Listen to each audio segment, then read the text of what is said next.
So over the years, I noticed that I had a particular pattern of thinking. One of several. It's not like I only have one pattern of thinking. I think we all have many, and they can be really hard to spot because it's it's kind of like if you were living in a house and one day you touched one of the walls and your hand went through it. It's like you're so used to that wall being there that you don't notice that it's a wall and that it's a structure that you've constructed. Um, so one of the first times I noticed this was I was thinking about just something I had to do, like maybe I had to go get groceries. And I realized that the way I was structuring my thinking was that I was sitting there calm, and then I had this extra thing that I had to do. Um, or if I had to take care of my laundry, again, I would be thinking like, here's my perfect day, and then I have this extra task on my list. So there's nothing inherently good or bad about this. What I would say is every structure of thinking has its upsides and its downsides. Now, the downside of this one is whatever I had to do always felt like something extra. So it felt like I had to go out of my way for something. And so that thought made things seem a little more difficult than they actually were.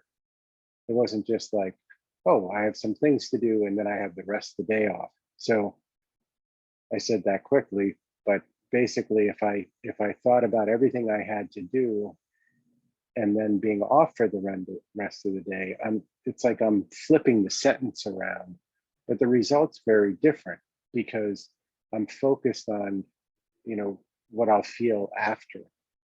And instead of thinking that the work is something additional, the work is something that was planned, and it's something that everyone has some work they have to do.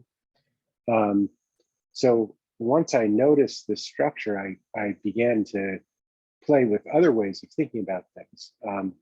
Some people will talk about different frames. That's another way of thinking about it. I call these sort of thinking structures because it seems like there's a particular thought structure that I keep repeating. Um, Another one was I would go to these retreats occasionally, and I was always trying to figure out how I could handle the difficulty of the retreat. And so again, I was thinking about all the struggle there. And I was in the time leading up to the retreat, I was conditioning myself as if for a marathon to handle the challenge of the retreat. Now, there's no doubt about it, retreats can be challenging at times. But what I noticed one day was 90% of what I was imagining I had to handle was in my head. There was nothing inherently in the building. There was nothing inherently in the people. And yet, when I imagined it to be a struggle, then I had to condition myself for a struggle. And the minute I noticed that I had sort of kind of had this overlay over the whole scene of struggle, it just disappeared. And I realized, oh, I'm just there. And some things are challenging and some things are easy and some things are pleasant or unpleasant, just like different foods. And it was an incredibly freeing moment. Now, that wasn't the last time I had that thought. It could be a day later, and again, I'd be thinking, oh, I have to deal with this structure. However, when I was lucky, I would catch myself, and again, it was like the movie set just disappeared. Um, some people might have something like, who's offending me? And wherever they go, they're looking to experience an offense of some kind. And believe me, if that's your filter, you will find it. I've had that one at times, like, how dare this person act this way, or the waiter didn't treat me right, and And if you're kind of, again, walking with that structure or filter, you'll find it. One thing that I think about with this is, what if I woke up and forgot for a moment that I was me? Like, how would my day be if I just forgot who I was for a moment and just was there to have experience?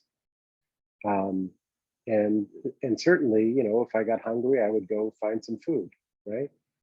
Um, and you know,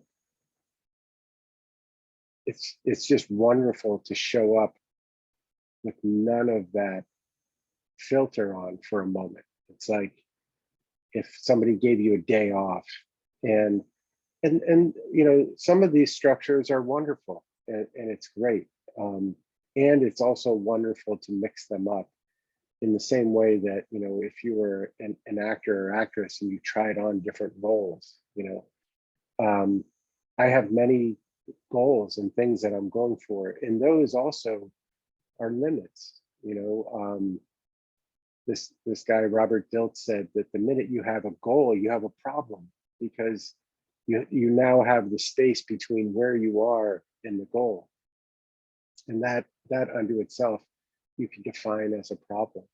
So sometimes it's even nice to take a moment off of everything that you feel like you need to be happy or to be fulfilled, and just for a moment just be. And and you know, many people say, well, you know, that's difficult, or you know, how can I let go of who I am and all that. And yeah, it could be difficult, it could be easy. That's another frame.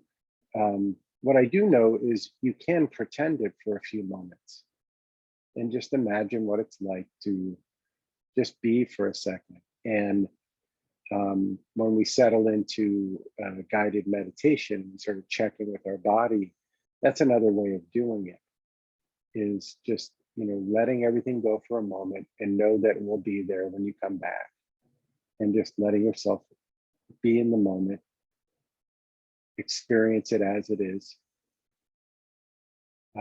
not even evaluating pleasant or unpleasant, just just being. Um,